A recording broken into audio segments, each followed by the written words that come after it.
योगी आदित्यनाथ को जेल भेजना मुलायम सिंह की सबसे बड़ी गलती। चलिए आपको अब पूरी कहानी सुनाते हैं। उस वक्त उत्तर प्रदेश में मुलायम सिंह यादव की सरकार थी। मुलायम सिंह यादव की सरकार में प्रदेश में कई दंगे हुए और उन्हीं दंगों में एक दंगा गोरखपुर में हुआ। 2007 में गोरखपुर में हुए सांप्रदायिक दंगों के दौरान योगी को 11 दिन के लिए सलाखों के पीछे रहना पड़ा था।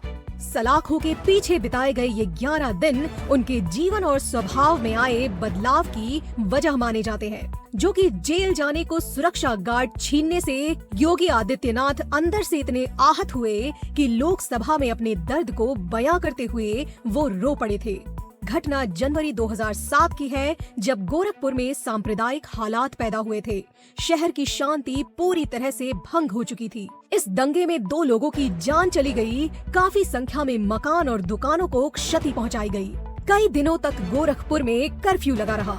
28 जनवरी को योगी आदित्यनाथ अपने हिंदू वाहिनी के कार्यकर्ताओं के साथ गोरखपुर के दंगाग्रस्त इलाकों में जाने की तैयारी कर रहे थे। तभी प्रशासन ने कड़ा रुख अपनाते हुए योगी आदित्यनाथ और उनके साथियों को गिरफ्तार करके सलाखों के पीछे डाल दिया। उस वक्त बीजेपी न तो केंद्र में थी और न ही राज्य में।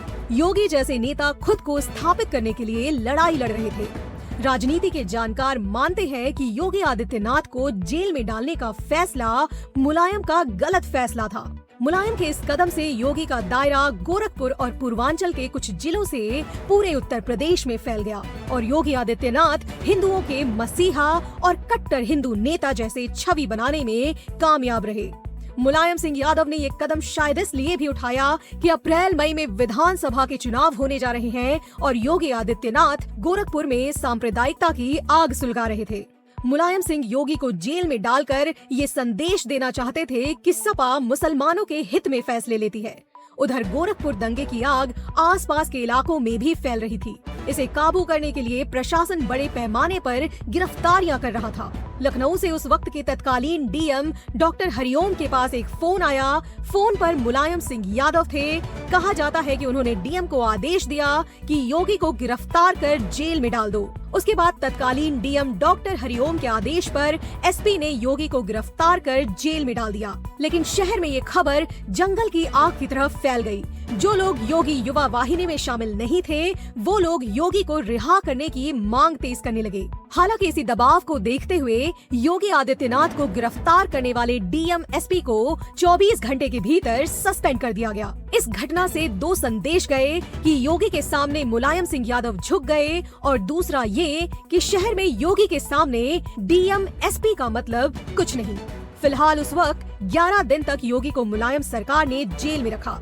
डीएम को 1 हफ्ते के भीतर ही बहाल कर दिया गया था, लेकिन इस घटना ने एक नया मोड़ ले लिया था और राज्य की राजनीति एक भारी परिवर्तन की ओर इशारा कर रही थी।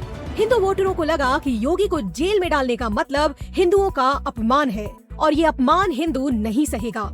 और कारण रहा कि मुलायम सिंह यादव की सरकार चली गई और सत्ता में वापसी हुई बसपा की। घटना के कुछ दिन बाद योगी संसद में पहुंचे। उन्हें उस वक्त तत्कालीन लोकसभा अध्यक्ष सोमनाथ चटर्जी ने शून्यकाल में अपनी बात रखने का मौका दिया और फिर एक ऐसा नेता संसद में रोया जिसे लोग बाहर कट्टर हिंदू नेता मानते थे।